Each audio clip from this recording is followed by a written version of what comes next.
We've been talking about Gaza this week.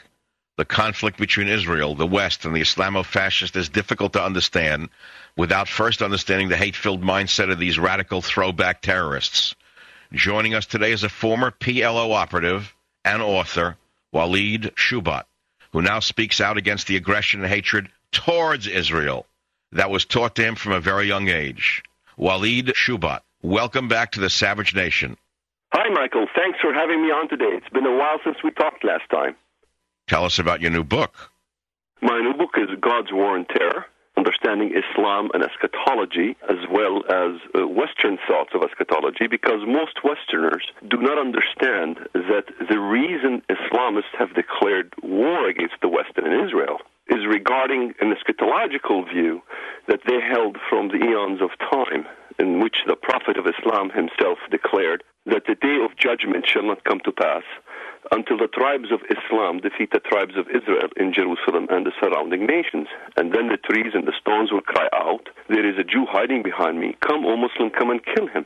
So when people ask me the question of what is happening regarding Hamas's attack on Israel, rarely does the news media set forth the fact that it is a final solution, that Hamas attempts the final solution on the Jewish people. Yet the victims of the Holocaust decided to defend themselves, establish a state, and fight back this final solution, are rarely ever given the chance in the media to express their view that it is the final cleansing of the Jewish people that is intended by groups like Hamas and Hezbollah in Lebanon, and the entire Islamist view.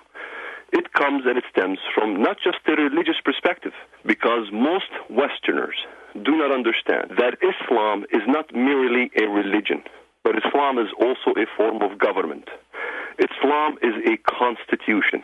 So when Keith Ellison swears in the Quran, he is not swearing to honor the Constitution of the United States of America, but he is swearing to honor his constitution, which is the Islamic constitution. This is why all the political things that he does is anti-America and anti-West. Tell us about your background.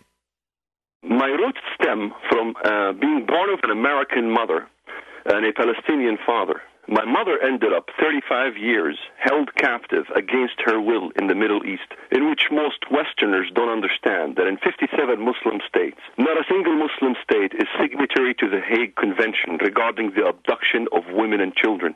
So she was prevented from teaching her children the American values and teaching them Christianity, since she was herself a Christian. So I ended up living in the Middle East, and against my mother's will, of course, I was taught everything that I was taught from childhood. My father's family stems from my grandfather, who was friends with Hajj Amin al-Husseini, the Grand Mufti of Jerusalem, the Supreme Muslim Council, who was nicknamed by Adolf Hitler as the Führer of the Arab world. This is not some small cookie. Mm-hmm. He collaborated with Hitler. Oh, my God. He collaborated with Hitler and founded the 2 divisions out of the 8 divisions of the Nazi war machine. Most Westerners do not understand that 2 of these divisions were Muslim fundamentalists, the Bosnian division and the Albanian division, which wreaked havoc among Christians and Jews. And so this is the part from my father's side. And my mother's side, my great-grandfather was the mayor of Eureka, California, an excellent friend of Winston Churchill, who wanted nothing but the destruction of Nazism. So you can see my childhood growing up between my mother and my father.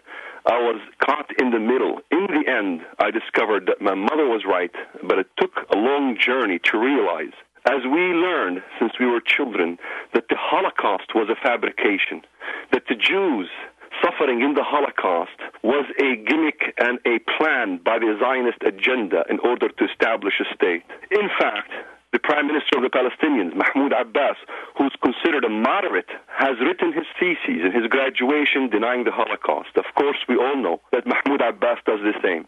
The question I always ask is, what causes us to deny the Holocaust? The fact is that you will never find a book in a library in any of the Muslim countries in the Middle East that teach about the Holocaust. And this is the biggest problem that we have in understanding the true history and the true nature of what happened in that part of the history of mankind.